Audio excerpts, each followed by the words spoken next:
حضرت خدیجہ رضی اللہ تعالیٰ عنہا آپ صلی اللہ علیہ وآلہ وسلم کے بارے میں اکثر سنا کرتی تھیں کہ آپ صلی اللہ علیہ وآلہ وسلم کامیاب تاجر ہیں، اعلیٰ صفات اور حسن اخلاق سے بھی واقف تھیں۔ لوگوں کی زبان سے یہ کہتے سنا کہ آپ صلی اللہ علیہ وآلہ وسلم صادق اور امین ہیں، لوگوں پر رحم کرتے ہیں۔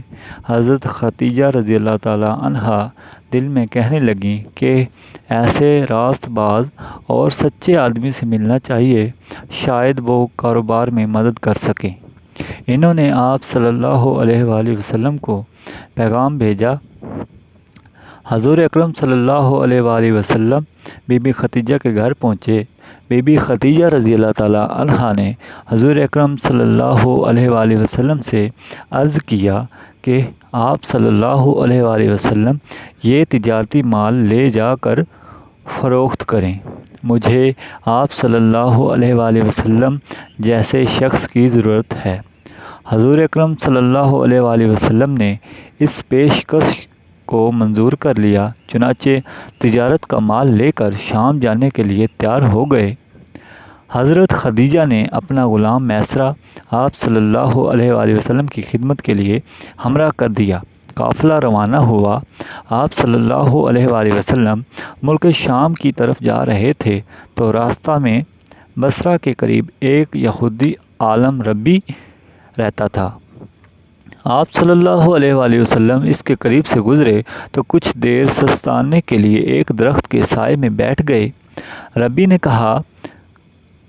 آپ صلی اللہ علیہ وآلہ وسلم کو خوب غور سے دیکھنا شروع کیا اور میسرہ کو اشارے سے اپنے پاس بلایا اور پوچھا، یہ شخص تمہارے ساتھ کون ہے؟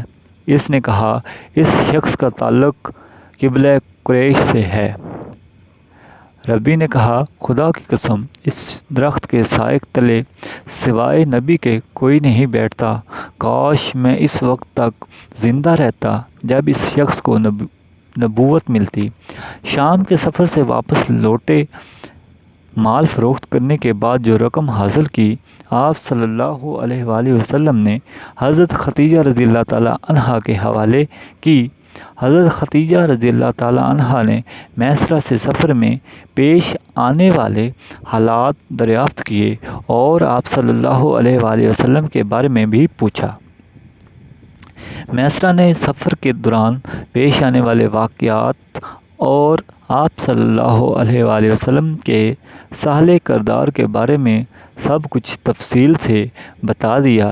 میسرہ نے جو باتیں حضرت محمد صلی اللہ علیہ وسلم کی بتائیں، اس سے آپ بہت متاثر ہوئیں اور حضور صلی اللہ علیہ وآلہ وسلم کی زوجیت میں آنے کے لیے آپ صلی اللہ علیہ وآلہ وسلم سے نکاح کی درخواست کی۔ حضرت صلی اللہ علیہ وآلہ وسلم نے پیشکش منظور کر لی۔ آپ صلی اللہ علیہ وآلہ وسلم کی عمر 25 سال تھی اور حضرت خدیجہ رضی اللہ تعالیٰ عنہا کی عمر 40 سال تھی۔ 15 سال کا فرق تھا۔ نکاح ہو گیا۔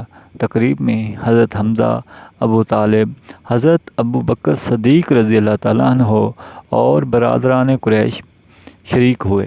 حضور صلی اللہ علیہ وآلہ وسلم نے مہر میں 20 اونٹ دیے۔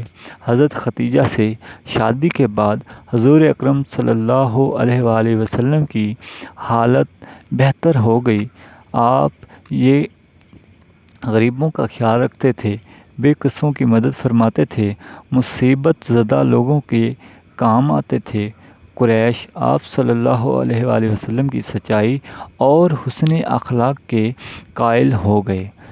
ہر شخص آپ صلی اللہ علیہ وآلہ وسلم کی تعریف کرتا تھا۔